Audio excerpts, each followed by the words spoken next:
my name's Nick. I'm a data subject and targeted individual in Cape Town, South Africa. And I'm making another video because today has been continued harassment. Guys shouting at me, Nicky likes this, Nicky likes that, and very fringe. I take them as insults. Yeah, it's basically not anything small, and it included the enlistment of others and securing support for this harassment. So I'm having to take a day off work tomorrow. I mean, as a targeted individual, we're blessed to get work, and then we're targeted at work. So in terms of the journey that targeted individuals go through and data subjects go through, with regards to harassment, the only thing that I found that worked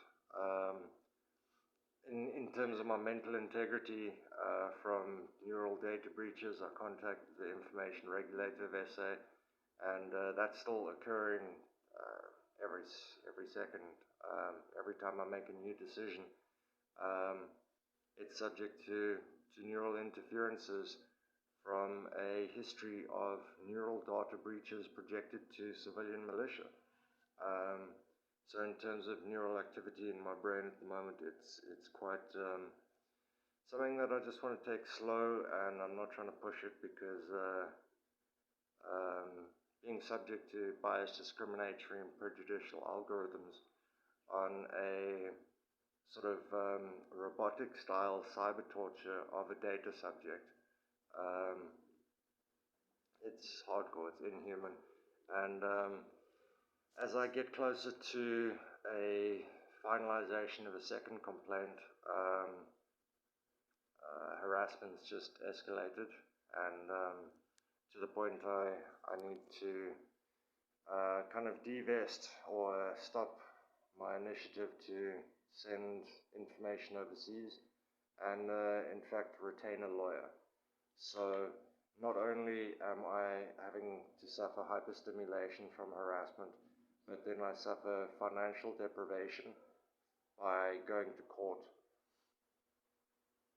and losing money from work. And yeah, that is one of the challenges, being a data subject, in that neural interferences are being covered up in terms of state surveillance capabilities, and the manipulations that are done in terms of data subject neural data integrity, then have no recourse except to go to a court in terms of neural data breaches projected to third parties who then start harassing targeted individuals. Talk about these persons being gang stalkers, and in South Africa I've been exposed to what they call threat actors. So terrorist organizations that are being welcomed by the South African executive. Just to mention one would be the former president of Sudan, who had 2 red notices at Interpol regarding his arrest for genocide in Sudan, and he came in and out and no problem. So with regards to the sort of organizations that are involved in South Africa associated to the corruption, I've heard there are a few names I can call them that would let them know I'm not supporting them. Otherwise I don't use their names, for the simple reason that if you sort of give them praise or give them insult, it's still a case they get their attention. So in researching what to do, because some of these threat actors have made music, and then publicize their position in terms of human rights violations and gathering support from others with music. And it's quite catchy music. I was quite troubled by it because it had a beat that I enjoy, kind of a house or techno vibe. And then just laced in there was sort of a very threatening message in terms of the support of these threat actors.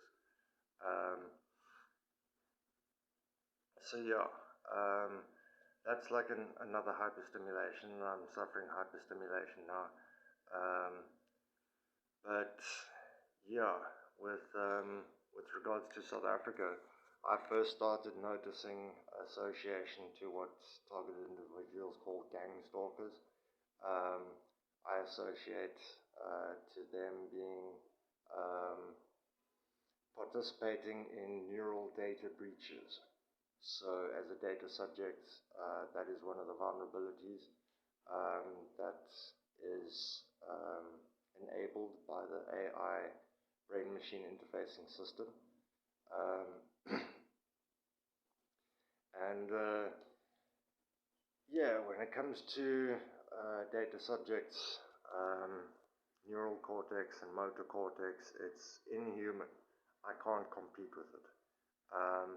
I'm trying to raise awareness about it, and I lose daily. So when it comes to having to spend another 800 Rand to get a lawyer, when I'm subject to threats at work, just today, cyber torture reference to information about me was used and then followed with the statement, he's dead. And this was from an employee. So like I have to go down to the protection order court.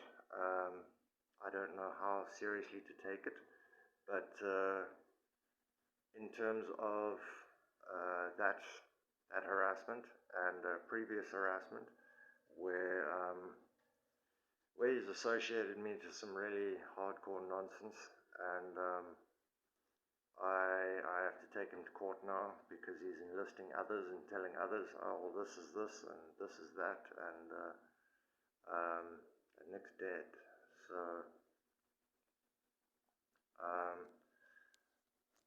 in terms of phoning to, or in terms of getting legal representation, that's an 800. In terms of losing a day at work, that's also something I can't really afford to do.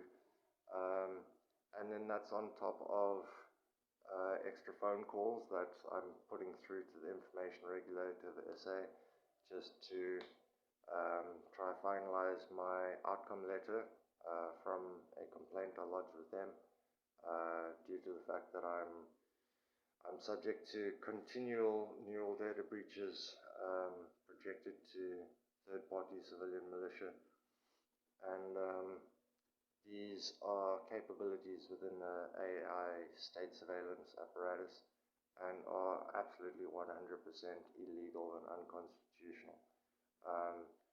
So as my fight for that, or as my journey through that continues, I'm making a video, and today's video's topic was surrounding financial deprivation in the journey of survival from or of targeted individuals, data subjects. Yeah, so like when now I'm having to find this money, which I don't have. I mean, 800 Rand is small to some people, big to others. To me, at the moment, it's not easy to just throw away. I mean, I'm retaining a legal counsel, so it's not wasted, but that's still money that could have gone to sending or doing more phone calls. I still need to go down to the police ombudsman to lay another case against the South African Police Services, failure of service in terms of complaints to them. And yeah, I have to arrive in court on the 17th of this month for or to give my witness statement of a guy who tried to stab me in the face with the back of a spoon. Um, so that was last year while I was staying at a night shelter, exposed to drug addicts who were supporting neural data breaches of data subjects. And unfortunately, I've been subject to this for a long time, and I'm only getting to grips with it. But in terms of my position, I'm trying hard.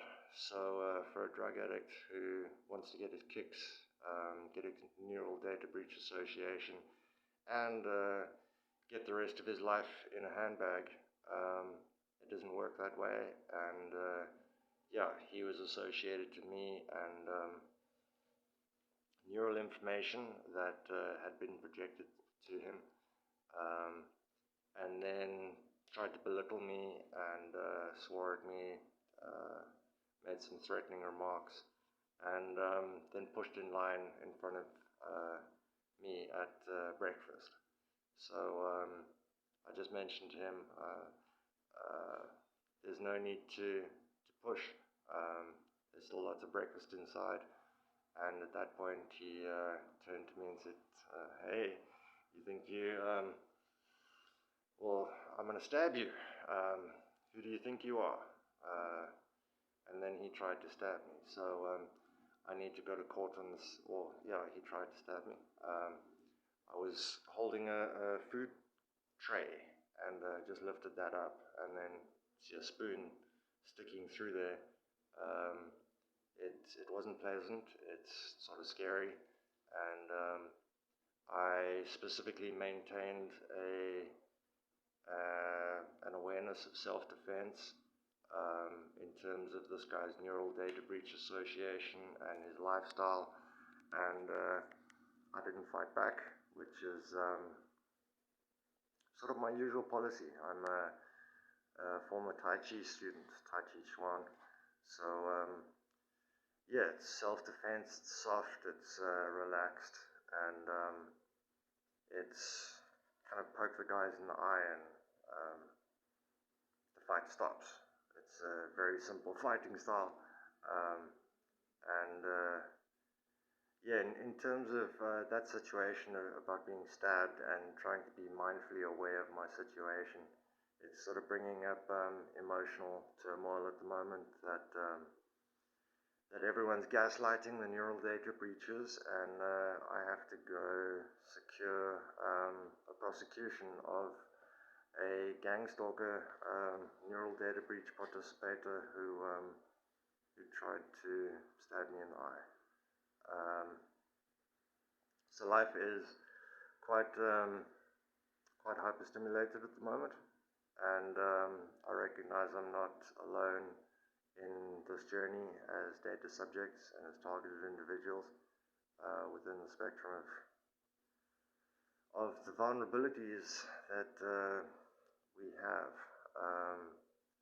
in the sphere of convergence of technologies and the capabilities. But I will sign off there and just say thank you, and I appreciate your support. If you like the video, please drop a message if you feel inclined, and yeah, I wish you all the best. Cheers.